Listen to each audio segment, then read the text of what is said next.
Welcome to Ask Dr. Mia, Answers on Dementia Caregiving. I am your pocket geriatrician and memory specialist. When I was helping my mom with her cancer journey, I knew I wanted to be her advocate and her care partner. But I didn't expect to have to rehash old patterns of communication like a teenager. Combining my knowledge as a specialist for older adults and my own experience as a sandwich generation care partner, I am here to empower you to take practical steps to not only care for the older adult in your life, but also take good care of yourself. Welcome. Welcome back to Ask Dr. Mia. And today I have both Gina and Allie from CarePatrol joining us to talk really about the transition to a retirement community. They are part of a company called CarePatrol. CarePatrol it's started by Gina Gordon. She is a nurse who has over 30 years of experience in healthcare, and she opened CarePatrol of Winston-Salem, North Carolina, to better support families navigating senior care decisions. She is part of my ideal listener as a sandwich generation caregiver, daughter of her aging parents, so she understands the client's experience on a personal level as well. And Allie Spangler, she's an occupational therapist. Prior to joining CarePatrol, she's worked in a number of different healthcare settings, primarily serving geriatric patients in acute care, long-term care, and inpatient rehab. So she really has had a lot of experience in guiding individuals and families through very complicated care transitions. And at Care Patrol, Allie helps each of the families that come through with understanding and empathy to really guide them through what can be a really challenging time. So the two perfect people to talk about care transitions with me, and welcome to the podcast. Thank you. Yeah, we're happy to be here. Thank you for the opportunity. Absolutely. So let's jump in because I know that nobody really wants to move to a retirement community, but oftentimes that is the reality. What have you seen in terms of helping families consider a move? Might be some common mistakes that you wish more families would know? Yeah, I mean it's interesting that we have several different types of opportunities of where we start with families. And so we always like to start as early as possible, right? So that we can have those conversations and have a plan. So it's a more planful conversation versus a reactive time in someone's life. I will tell you that probably, you know, Allie probably has a number in her head, and I do, but probably percentage wise, the majority of families that we work with, it's reactionary. So it's because of something. And so our approach is more of at what point, where are they in that trajectory and in that progress toward making a decision? And the more thoughtful and planful decisions, we can help with working through some of the mistakes that often are made in terms of selecting an appropriate care community. But when it's reactionary, sometimes we just have to get to work faster and narrowing down those options and making sure that we target the right care level. So where are we and what is the starting point? And then at that, looking at a couple of key factors and making sure that care level matches or the care community matches the care need. Because unfortunately, a lot of families think about location. They think about how does the community look? How new is the community? Is it, what are the paint colors? How pretty is it? How do you feel when you walk through the door? And it's important that you're thinking about that, of course. You want to be comfortable in your environment, but how does that match with the true care need that that person has? And so we like, making sure that we can clearly explain the different communities and how that relates to that person as an individual and what they actually need from a care level. The worst thing that can happen is you find yourself in a care community that can't progress and can't meet the need. And only to find out that it's just not, from the very beginning, it was just not the right match and the right selection. Yeah, we Anything say a you'd like lot to of add to times. that? Oh, I'm sorry. Yeah. We say a lot, the chandeliers are not the ones that are providing the care. Of course, it's nice when both of those things go hand in hand, but they don't always. And so we have to talk people out of that sometimes, depending on what the needs are. Yeah, there might be some very pretty places that don't offer a whole lot of medical assistance and families are wondering, where does that money go? This, huge Hmm. amount of money every month. So obviously being proactive in terms of planning is always more helpful than reactive.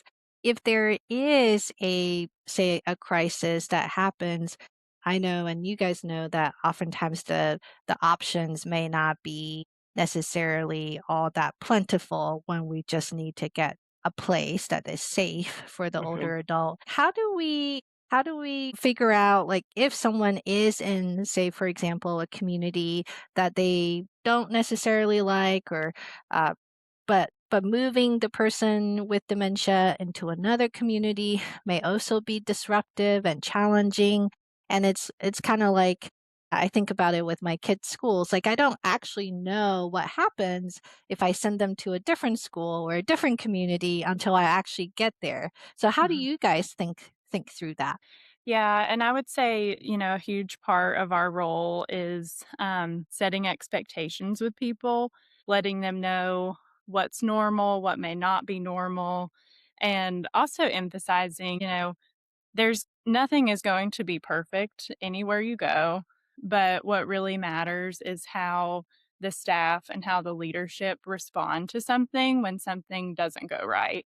That's a huge part in all of this and how they respond and how they make you feel as you may be navigating some challenges with working through care changes and whatnot. So I think that's a huge piece, really, is the leadership that is within the building. Well, and great point because I'll call it sort of that honeymoon period where, the community needs to get to know the resident. The resident needs to have time to acclimate to this new home that they find themselves in. So to Allie's point, it's really setting those clear expectations of what's normal, what's not, what are you going to experience potentially, and how do you stay close and develop that relationship with the caregivers and with the community so that you can work together as a team to meet, to make sure that that transition ultimately gets to a point where maybe they don't feel like they have to move.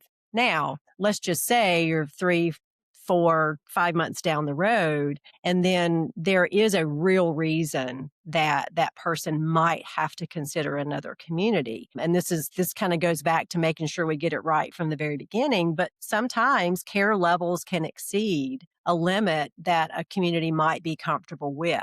And so if there is a point where there's some safety concerns on either side, from the community, we don't feel like that we can provide your care anymore, or from the family, we're concerned you're not providing the care anymore that we expect, then that might be at a point where that's a real conversation that needs to happen and consider that move. What might be an example of like common things that families may not know about as like this is what is typical or normally expected in a retirement community? It's amazing to me. I'll answer real quick, and then I Yeah. know Allie's got some input too. It's amazing to me how confusing, of course, it can be for families, but the understanding of what assisted living and memory care can provide in comparison to skilled nursing care, and how many families incorrectly assume that just because my loved one needs a lot of help with their mobility and with transfers, we'll use it as an example, they might be a two-person assist with their transfers. They automatically think that they have to go to skilled care. And so I think making sure that people understand not all care communities are created equal in the sense in respect to care levels. Now, yes, assisted living and memory care communities are created equal in how they're rated by the state and their standards that they have to follow. And there's a lot of similarities, but it's that care level that is the defining factor for many of them, and budget. And so understanding what are your care needs and how that matches up to what your budget is probably where I would say that when we're putting this puzzle together for families, that is those two pieces that just have to match. You can't do it with those two being correct for that family. Yeah, and I would say, we always expect some sort of transition for people. Making a move is difficult for anybody at any phase of life. Going to college or moving to a new city is hard, and meeting people, finding the places you like to eat, all of those things that go into our day to day life, they are now having to navigate in a place that they may have not necessarily wanted to be initially. So I think, allowing time for that emotional response. I feel like, a lot of folks have a natural wanting to go home response towards the staff or towards their families. And I think, a lot of the staff is trained to be there and kind of redirect and be there with them emotionally through that. But I think for families to know and recognize that that's normal. And I think too, they may not jump directly into all of the things that you may want them to do in terms of the meals or the activities and whatnot. That may be a little slower, just depending on the person. But I think just giving folks time to really warm up to their new place, where you might see things that are not normal. If you really feel like the staff is not being attentive to your loved one, if you're seeing a lot of hospitalizations, which is something that we are, working with our partners to really understand, where is this happening? Extra hospitalizations, lots of urinary tract infections. If you're seeing, smelling things that would not be ideal, those are all things to pay attention to if you feel like you're seeing any red flags in that regard. Gotcha. Let's just go back and make sure that the listeners are understanding what are the state requirements. And I know we're talking about North Carolina specifically, so because Mhm. every state has slightly different requirements. Can you just kind of briefly let us know what are the state requirements for assisted living versus memory care? So, if you're thinking about assisted living and memory care, those are one and the same, so to speak, when it comes to how they are surveyed and rated for what they can accept, right? So, how they're rated. What a memory care unit has on top of assisted living is extra requirements around education for the staff, a difference in their staffing ratios because of the increased need care level. Their staffing ratios are going to be different. But memory care in and of itself is an assisted living level of care with that extra layer of requirements and education for the community and the staff. I think what's important for folks to understand too is what is the threshold, potentially is that cutoff point of where someone is no longer going to be qualified for assisted living or memory care. And as the state defines it, if you have a greater stage 3 or greater wound on your body anywhere, so skin breakdown that progresses to a stage 3 or greater, if you require tube feeding, if you require IV infusion, if you have a trach, if you need a fluid restriction, those are some absolute black and white rules that have to be met. And that is a threshold that an assisted living community just has to say no. Now, within that mobility range of what level of mobility an assisted living community is comfortable taking, they can define that themselves. So an assisted living community can say, or memory care community can say, we will not accept a resident if they're more than a one person assist. So it takes more than one caregiver to assist them with a transfer from the bed to a chair. Then the state doesn't say that. That's the assisted living community making that decision. Whereas you can have another assisted living community that's perfectly comfortable with the two-person assist, or even can choose to train their staff with a Hoyer lift for someone who might be non-ambulatory as well. Did I miss Gotcha. anything? Yeah. So how would that I mean, and I think memory care also has a locked door. So if there's a Correct. wandering Thank you. risk, Yes, yeah, for if sure. there's a wandering risk, they Yes. cannot leave versus many assisted livings don't have a locked door, though some of them surprisingly do where you have to push a number to leave, that can be a wandering risk as well. That's a great point. And just one other quick clarifier. Thank you for bringing that up. Our assisted living communities do a really good job of managing dementia as long as they can, right? And to your point, when those safety concerns of being a wandering risk or just not being able to socially function in a way that's appropriate for assisted living, then yes, those are definite thresholds of at what point would you need to advance from an assisted living, perhaps unsecure assisted living setting to a secure memory care setting. Yeah, and I will Oh, add to that as well, depending on the community, they all kinda have their own rules and thresholds, Mhm. but, if folks start requiring a lot more prompting and cueing where they would just benefit from that higher staff ratio, sometimes that can be a discussion as well about potentially transitioning from assisted living to memory care. gotcha. And what is the minimum staffing ratio? I know we're just talking about the state regulations here for assisted Mhm. living versus memory care. Mhm. Yeah. Here in North Carolina, it's a 1 to 16 requirement. So 1 caregiver to 16 residents in assisted living, and then it's 1 to 8 in memory care. So not every place staffs just at that. They may do better than that, but that is what the requirement is. Gotcha.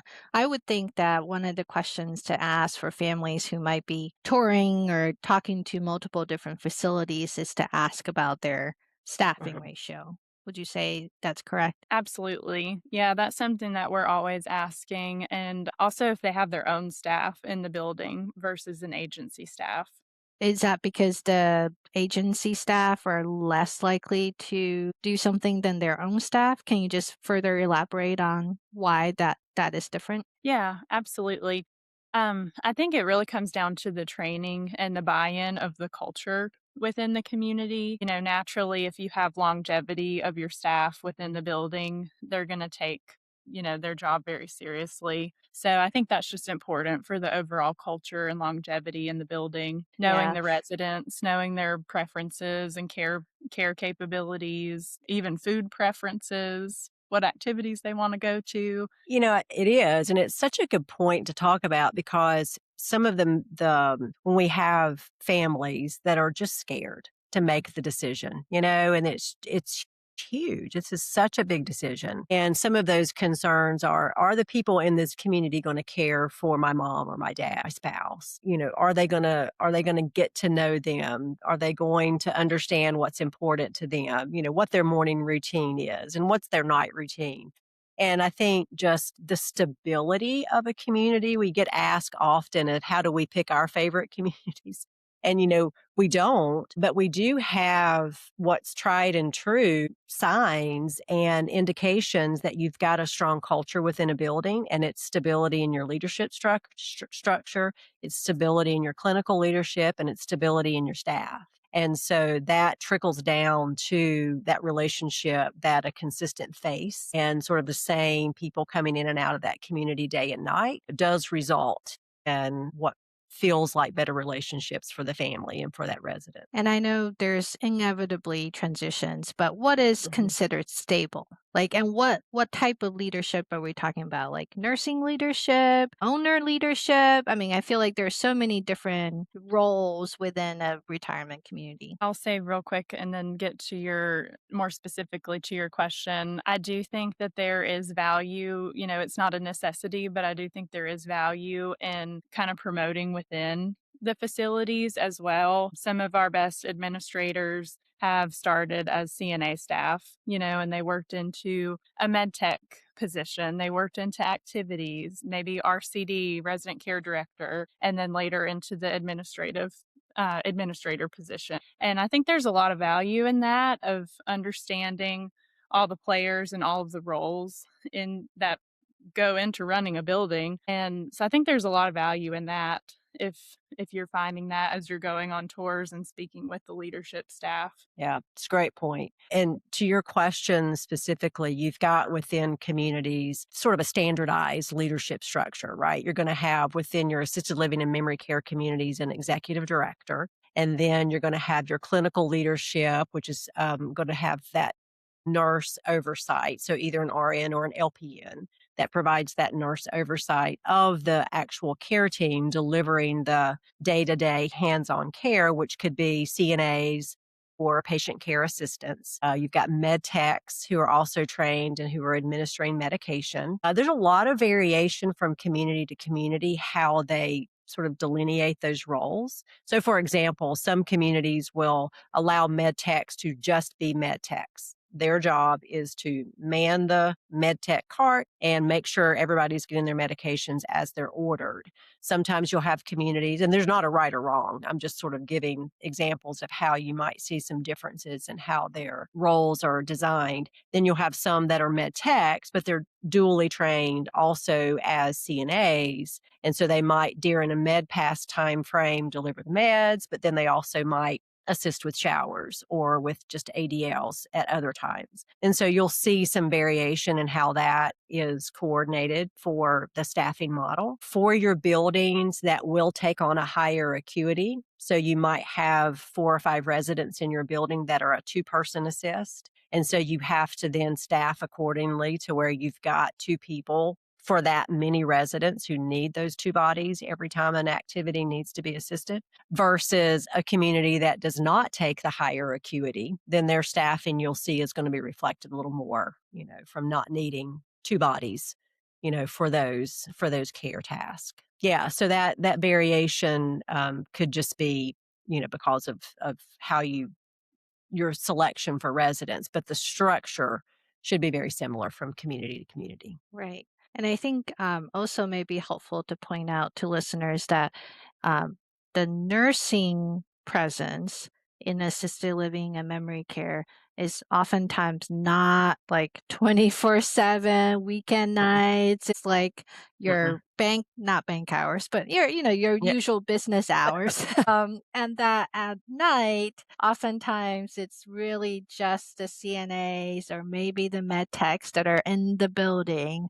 And that is actually the norm, not the exception. I think that is something that a lot of families also don't necessarily understand before they get into, looking into facilities, thinking that, oh, they'll have like a nurse around all the time, which I have to say, well, a CNA is not going to necessarily be able to evaluate and triage a patient in the same way that an RN or even an LPN is going to be able to do. And that can be very different in terms of the clinical information that is being transmitted as well as who is on call. I know a lot of these facilities have sort of their in-house provider groups. Our geriatric group was in some of the groups, and there's definitely differences in terms of just the amount of clinical information that could be accurately relayed depending on the level of personnel that is in the building at the time, which is always seems to be nights and weekends when something happens. Well, and that's a good point as well.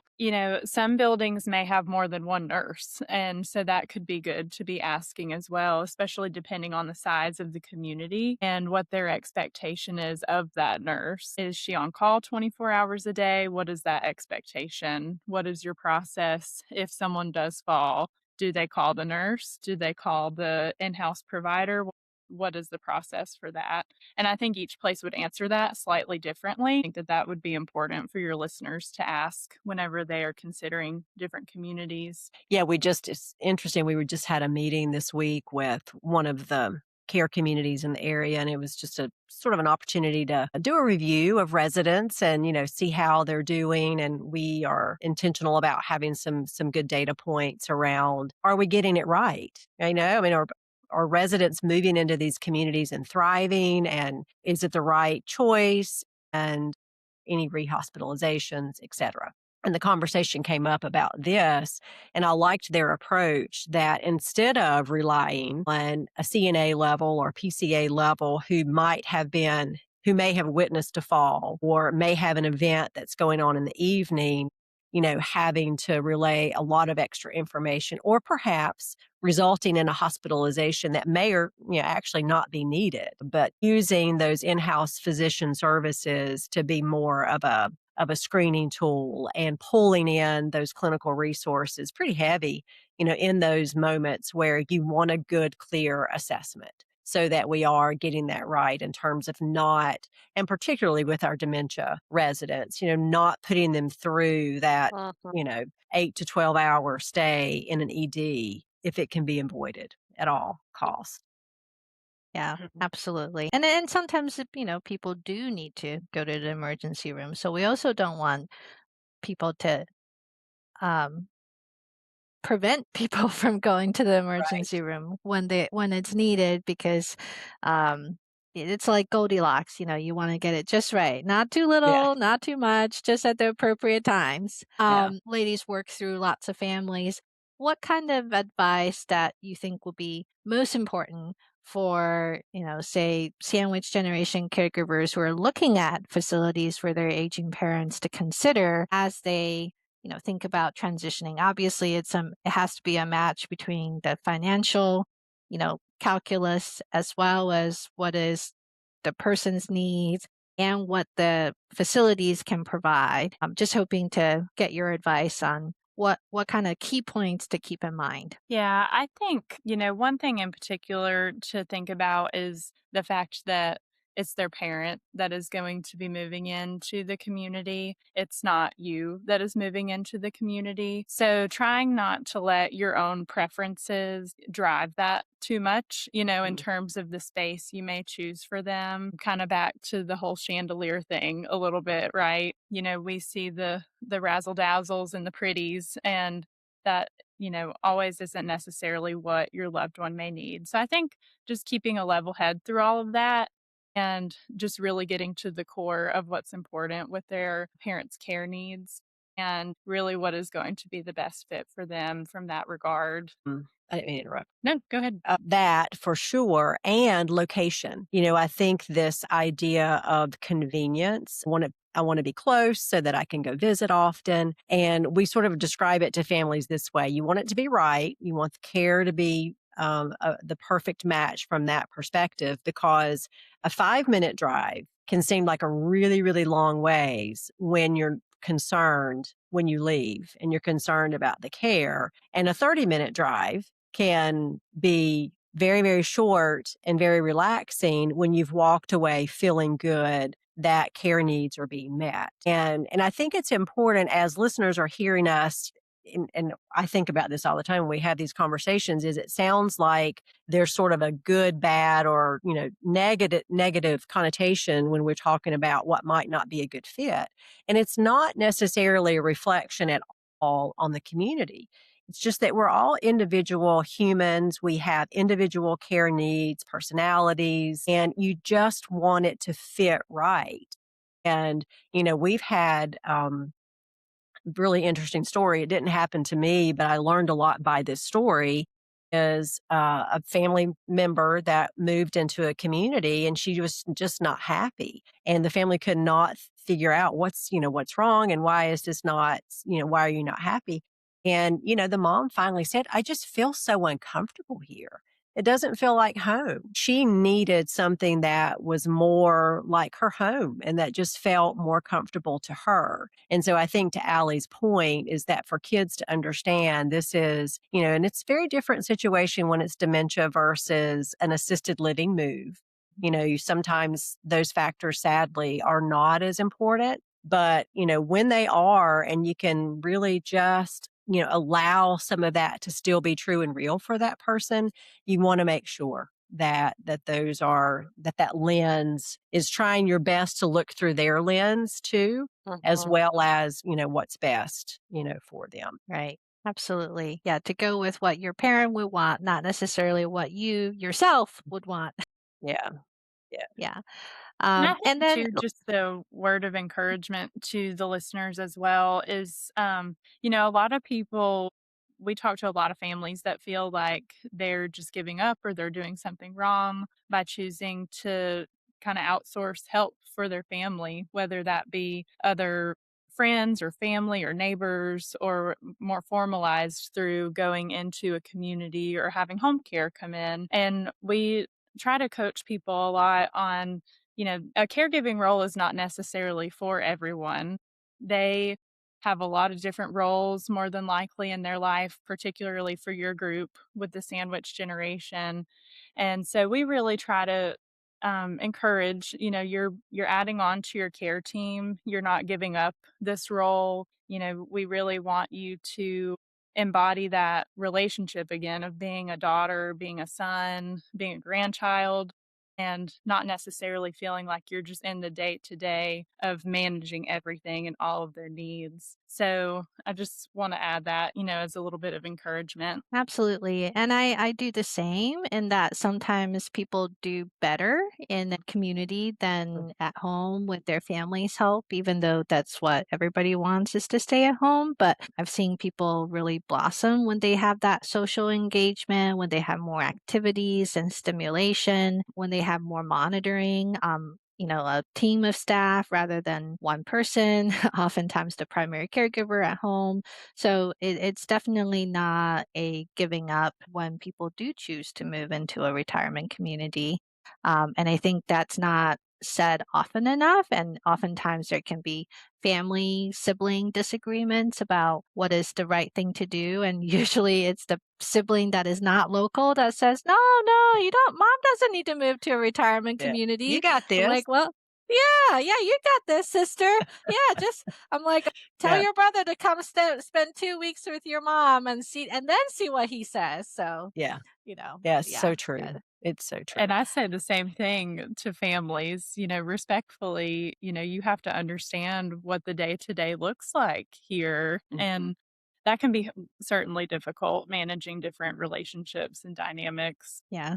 And last question before we go is can we talk about like how do people because there are a number of different agencies out there. Some are really big and national, and some are local, like CarePatrol. Is it better to go with a company that is more, say, fee based, and that fee is paid for by the family versus a agency that's sort of paid by the facility? What might be advantages or disadvantages of both ways? And if you can tell us a little bit about what's the model at Care Patrol as well. Mhm.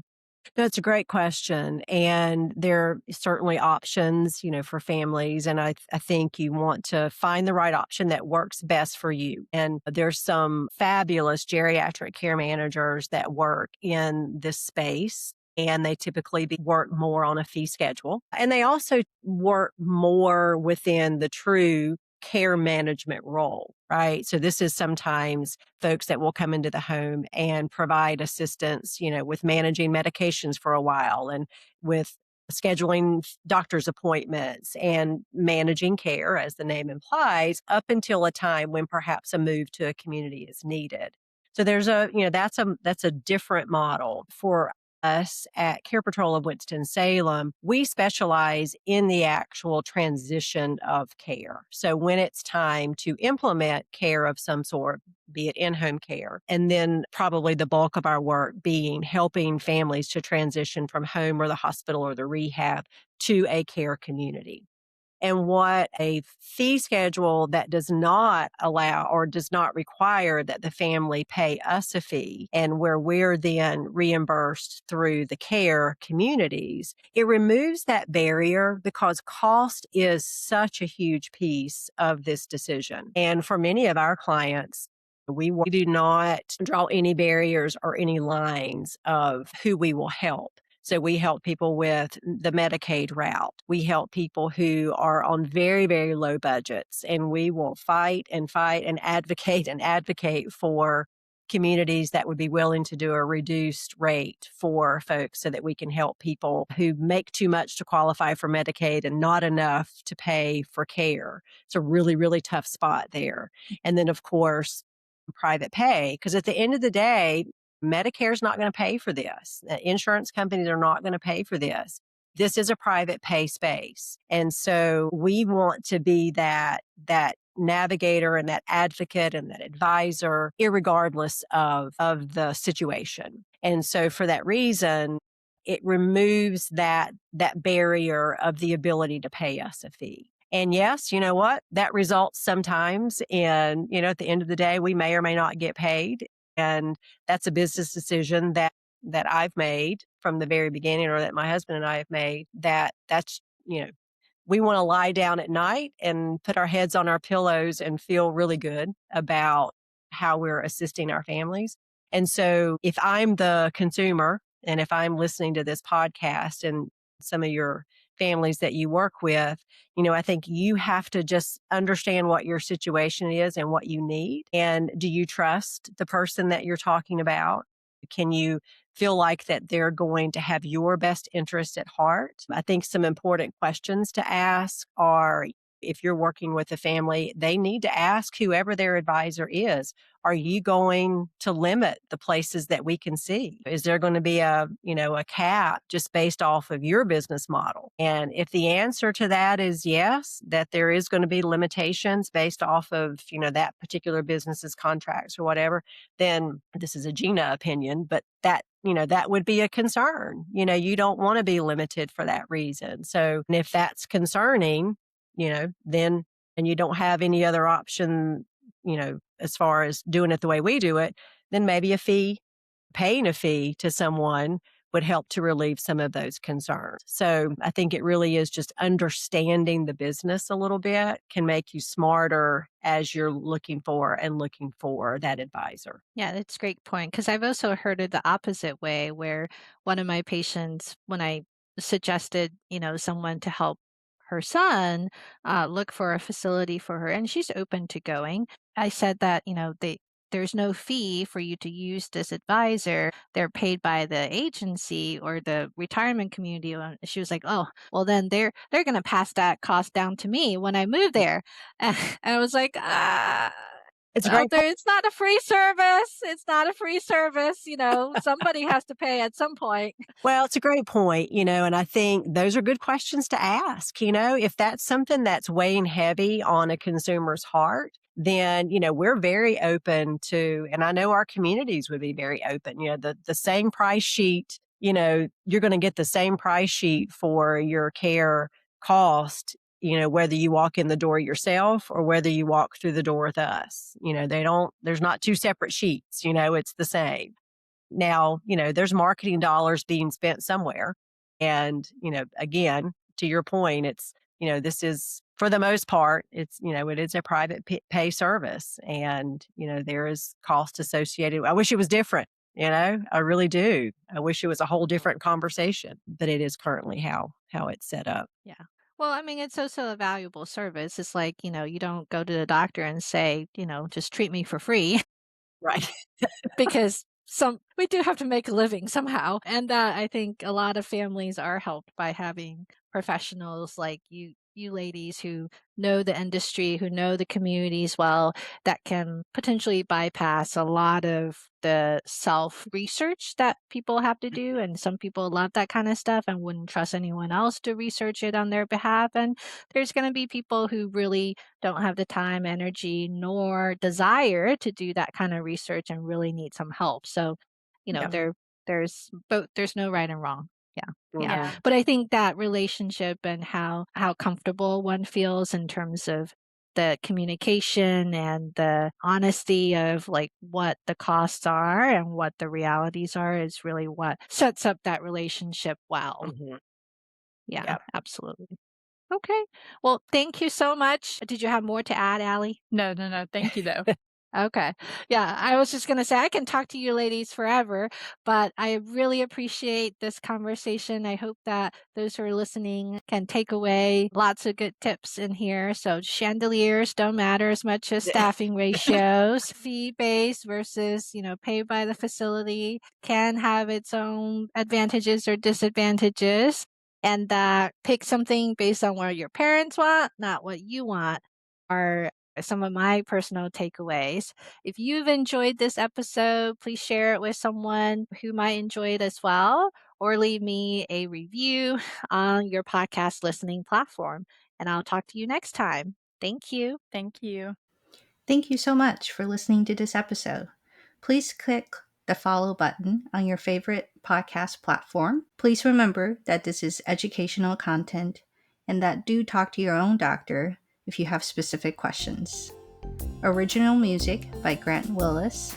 And the podcast is edited by Builder Librarian. And finally, please repeat after me. By taking care of myself, I can better care for the older adult in my life.